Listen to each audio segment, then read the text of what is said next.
Thank you. You have spent the whole morning and part of the afternoon discussing renewable energy and the potential for it.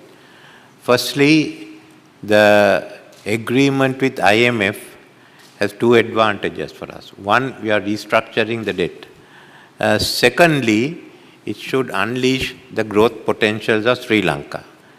Getting on to our growth potential of the areas we've identified, one of the largest areas for growth and in the short term also is energy, renewable energy. As Eric mentioned, in all the fields, whether it be wind energy, whether it be solar, whether it be biomass, whether it be hydro, there's still the potential for renewable energy. In addition to it, the potential for basically the green hydrogen. It's a question of how do we exploit it, what are the investments, and in that it will be a field that is open to private investors, both local and foreign. And in the next 2 months, the Ministry of Environment, the Ministry of Energy, and the Climate Change Office will be announcing the new policies on the green economy, on renewables. The potential is big, and Sri Lanka wants to be one of the first in Asia to be in this field, because we have to use our natural advantages, and certainly renewable energy falls into it. You all are those who have had the experience of investing in green energy projects.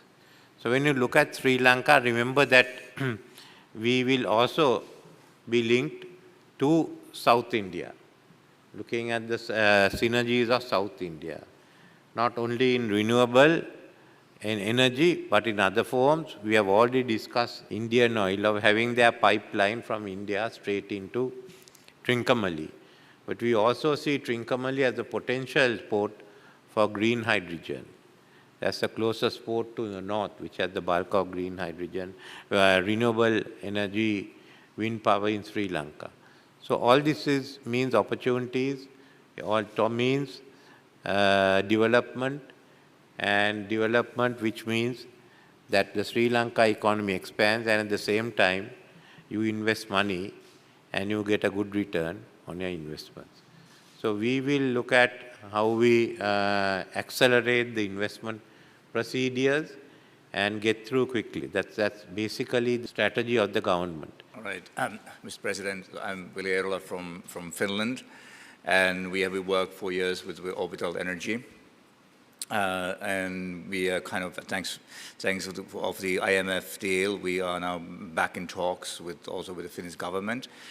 My question is, I know this is a challenging question, but my question is that I want you to give the answer that I can share with my friends around the world. How you can secure that Sri Lanka will stay stable as possible, which is obviously one of the key issues for investors as well. We've gone through a really bad period, and that's the best instance that Sri Lanka will stay stable. We will not want to go back. I remember we had a similar experience from 70 to 1977, and that was enough for long generations for people to come in and say, look, we want to open up, we want to go ahead, and that's how we became an export economy. Okay, we've had this terrible experience, but to go ahead, IMF agreement alone is a 4-year one. And I am putting this agreement out to Parliament, and I will legislate what is there in the IMF agreement for our fiscal rules that will come in. So that keeps the first 4 years, and you go along the path. But there will be other legislation also that will set the path. There won't be the government won't have the discretion of saying tomorrow we are going to have a new system. You want to have a new system, you have to go through with it. The faster that we show results, the more people will not want the system to change. What about wave energy? What about wave energy? Wave energy, We will talk, years back, we talked about a lot of waste to energy, biogas, all those things. And I asked the question today a couple of times that everybody's talking about biomass. So, and I was told it's just basically burning wood chip. But also, this is my just quick comments, because I've been saying this for years, Nathan knows this very well, that because basically we could do pretty easily Sri Lanka to be the most sustainable country in terms of energy production. And I think that should be the goal, whether it's a wave or whether it's wind or whether it's solar or whatever. But thanks, I will share your feeling of trust with my friends. Thank you so much. Your Excellency, my name is Kavin. I'm the CEO of ProClimb. In your good message, and we're looking to be a part of this story that you're trying to tell to the world outside. My question is about the whole carbon credit market and Sri Lanka's carbon story. Sri Lanka has an ambition for being carbon neutral itself, but then are you looking at trading the surplus carbon credits, if at all you do have a vision for trading carbon credits?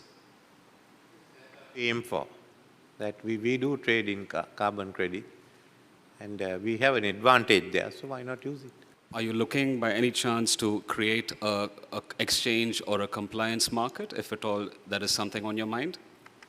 Something we are talking about, how we do it, whether Sri Lanka would be viable or whether look elsewhere, but it's in our minds, yes.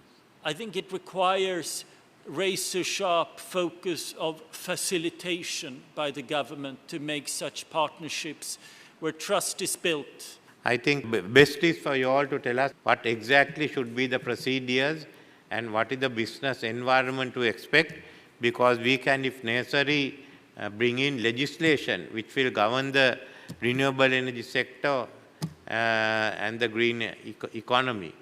So it may be best to lay down the rules, and we can pass separate legislation governing that. We want to be one of the first countries in this field, and therefore we must have the legal framework to go in and the administrative framework. I'm with ProClimb, and I'm the climate change advisor. And first off, I would like to commend the government for its innovative climate initiatives that were presented this morning. Again, to thank you all, and I hope I've been able to express to you the commitment Sri Lanka has to go ahead. We want to be one of the first in this part of the world, and as we have done with the tea, we want to be one of the best.